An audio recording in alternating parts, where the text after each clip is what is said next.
Are you an independent author with an incredible story to share? Are you afraid your book will get lost in a sea of books? True Vine Publishing Company can help you stand out. We're not just a publishing service, we're your partner in success. We provide personalized marketing strategies and eye-catching covers that will captivate your audience. We will build your author platform and connect with your readers. We have helped countless authors achieve success, and we can help you too. Break free from the shadows, take control of your publishing journey, and make your mark. Visit TrueVinePublishing.com or call 615-44-BOOKS to schedule a consultation.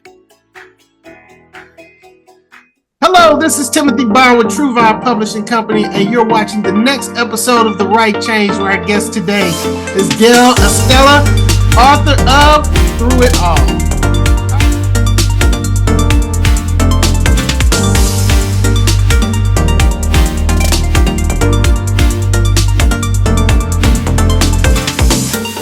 How are you doing today, Miss Gail? I am doing well, Mr. Timothy Bond. How are you doing? I'm doing wonderful. First of all, let me thank you for the opportunity to be a part of this vision, a part of this book that God has given you to put out for the world, to bless people. And I know it's been a blessing. So thank you for that opportunity. Thank you. And thank you for trusting me with my vision and my baby to agree to be a part of this. Awesome. That's the first time someone said I trusted them. I love that. So first thing I want to do is give you an opportunity to share a little bit about yourself. Who is Gail Estella? Who is Gail Estella? Gail Estella has transitioned in the last couple of years. I am a former cosmetology of 40 years. I got married in September for the very first time at the age of 63. Congratulations. Yes, I've retired from cosmetology and I'm walking into my new purpose. The purpose of empowering young women and girls to know that they can have a life free of addiction, free of abuse, and be able to walk through it all, whatever it is that they're going through. And my main purpose, I want to help to prevent these things from happening, but a lot of times we can't always prevent. But if we can just help one woman or one young lady feel better about themselves, love themselves, trust themselves to make the right decisions for themselves, I feel my purpose has been done.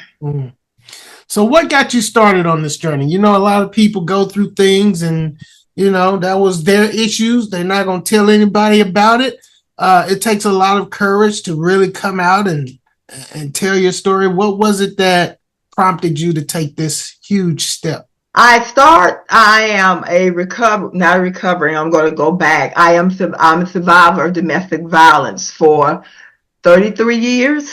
It's been 33 years since I was in the domestic abuse relationship, and I celebrated 32 years of sobriety last January. So this January 22nd, I'll be celebrating 33 years of sobriety. Wow. And I talked about the abuse a lot, but I didn't talk a lot about the addiction because of the shame and the embarrassment and the bondage that I held myself in.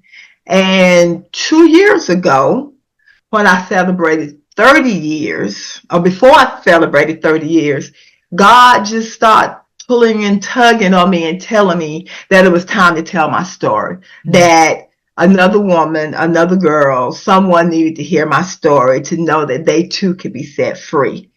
So that's what started the journey. It was time to be transparent. It was time to be transparent. Usually when people have that experience, I totally understand the fear and the resistance. But I think after, you usually have this freedom. Talk to us about what's been your experience after releasing and doing what God has told you to do. Freedom.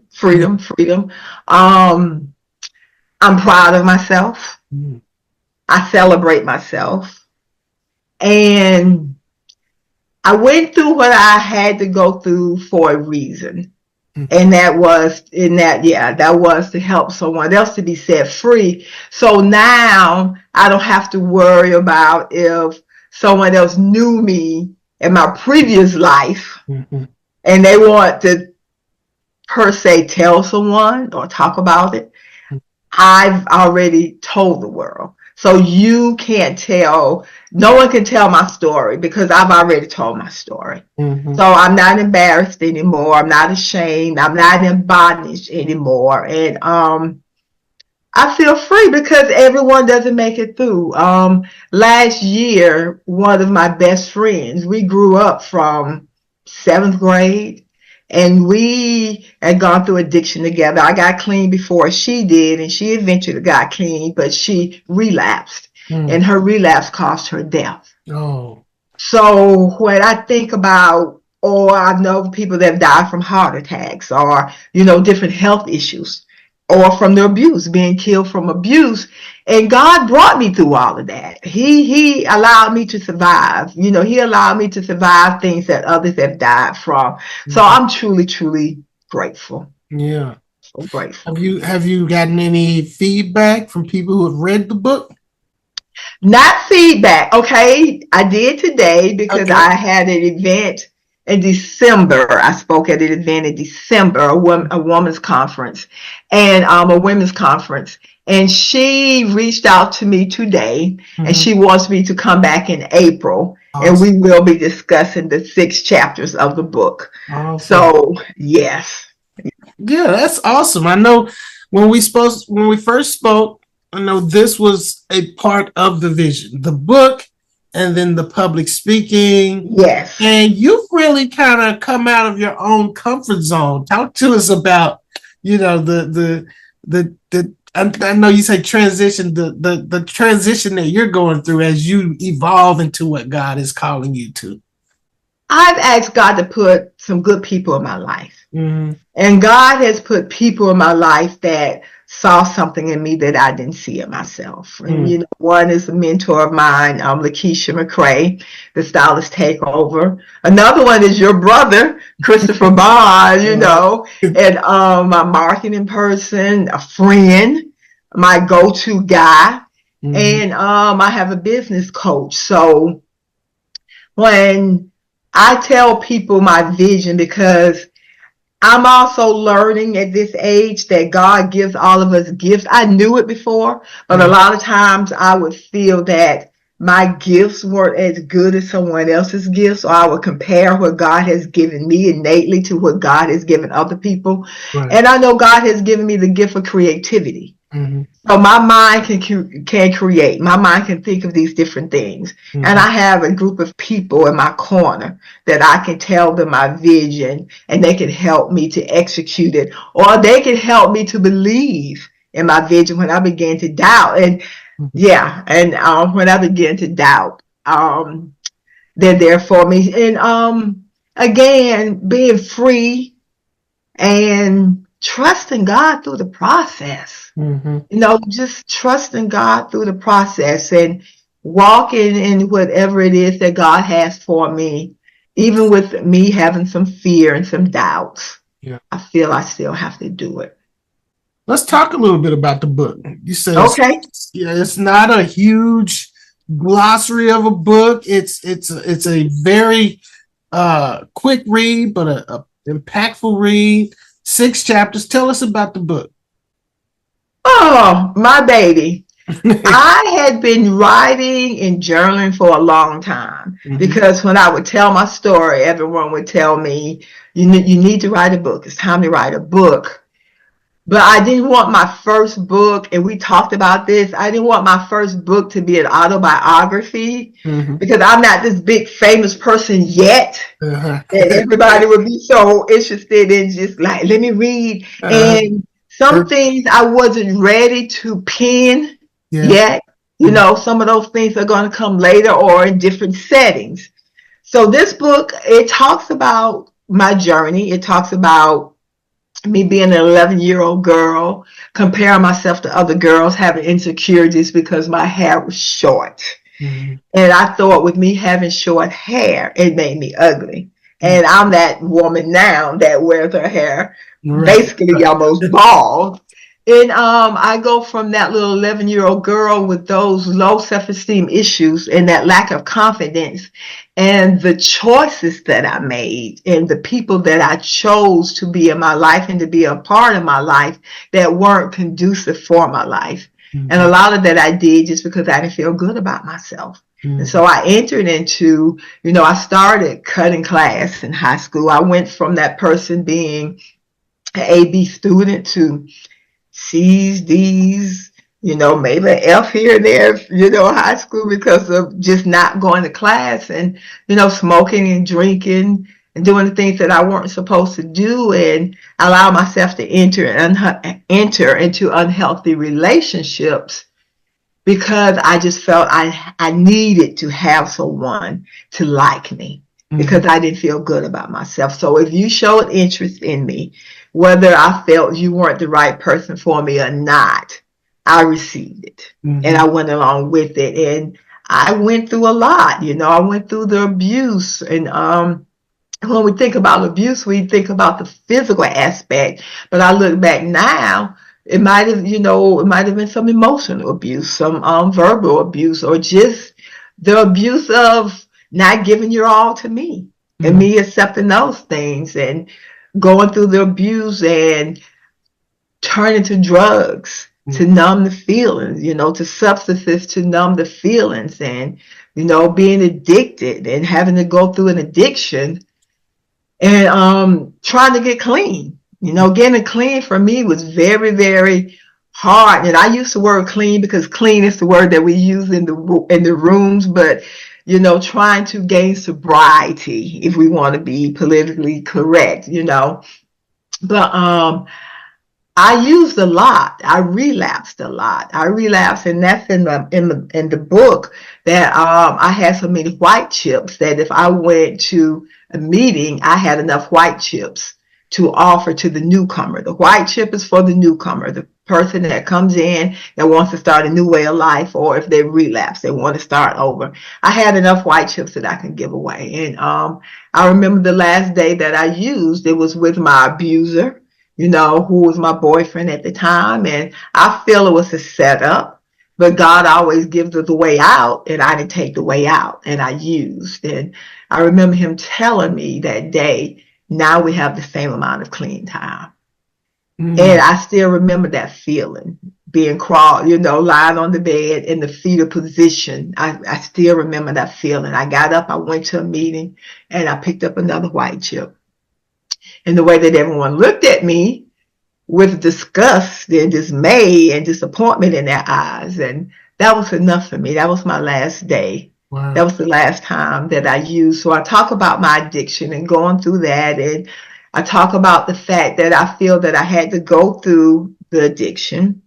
I had to go through the abuse. I had to go through these things in order to form a close relationship with God, an intimate relationship with God, because I was going to have to go through some other things. And, going through what I've gone through, I thought, what else could happen to me? I've gone through it all. And, then there was the birth of my daughter, and Aja was diagnosed with cancer at the age of 13.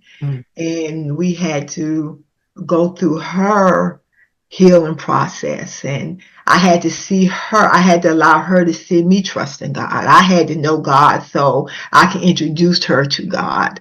And she forged her own relationship with God. And Aja passed, and it wasn't from the cancer. It's in the book. What happened. How she got sick.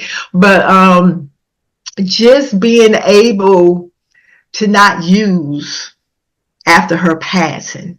To trust God enough to be able to feel my feelings, to feel the pain, to feel the hurt, and deal with whatever it was that I had to go through, the grieving process of losing my only child, my only child that God gave me at the age of 35. The only thing that I felt that I had done right was her. And so having to go through all of that, but it was for a reason. And it was for a reason as this, because I took so much pride in taking care of her and tried to instill in her all the things that I didn't want her to be, that I felt that I was. And my energy was in her. So after her passing, it was time for me to focus on Gail. Yeah. It was time for me to focus on Gail Estella, and that's what I did. And this is the book. And I talk about the metamorphosis of the butterfly in the back of the book, and transitions that the butterfly go through, the metamorphosis that the butterfly go through, and how God takes us through these different this metaphoric stage to become that beautiful butterfly. And it hurts sometimes, it's painful sometimes, but in the end, we emerge better, stronger, and more beautiful than ever. It's, of course, still see the pain of, when you talk about your daughter's passing, but you did not let her life and her passing go in vain. You used her memory and you started an organization. Tell us about what you're doing in honor of Asia. The Hats for Asia campaign. And when we were at St. Jude, because that's where she received her treatments at St. Jude, and her cancer treatments at St. Jude Children's Research Hospital in Memphis, Tennessee. Mm-hmm. And a lot of different organizations would come in and they would contribute hats, donate hats, because of course the kids had bald heads from the chemo radiation. Mm-hmm. And so once we got back, we wanted to give back. Mm-hmm. Because everybody had just been so good to us. Mm-hmm. We wanted to give back. So we started the Hats for Asia campaign. And mm-hmm. every year we donate hats for children, the local hospitals in Charlotte, and we donate the hats in her honor. Wow. And also we had a couple of walks, and that money went back to St. Jude as well. And everything I do, my brand colors are blue and purple. Those were her favorite colors. So everything, my wedding colors, I just got married, they were blue and purple. So anything I do, it's in homage of her. It has been such an honor to be a part of this, just to see what God has done with your life and to see that you are obeying him and being fruitful and multiplying the gifts that he's given you. A lot of times we think we have to be, the top speaker or the top writer before we go out and do, those things, before we go out and put the book out or go out and start speaking. But God just wants us to be like you. Just whatever I have, I offer it, right? I'm an empty vessel. So again, I appreciate you allowing me to be a part of this. For people who want to get in contact with you, may want the book, want to ask you to come out and speak, or want to learn more about Hats for Asia, how can people get in contact with you? You can contact me on my website, GailEstella.com. I'm on Facebook, Gail Estella. Instagram, Gail Estella Speaks, and Gail Estella 1. And TikTok, Gail Estella Speaks. And to order the book, you can go to, it's not on my website yet, but it's on Mr. Bond's website. True Bond Publishing. Yes, it's there. And you can go to my page. There's a QR code on my page as well that you can order the book. Absolutely. Do it all. Support her. Let's get the word out about Gail Estella. That's Gail. There we go. Let's see that book. Through It All. What a beautiful cover. Let's get the word out. I want you to like this video, share it. And Gail, thank you again for being on the show. You have a wonderful new year. You as well. Thank you so very much. You have a nice new year. Happy New Year to you and your family as well.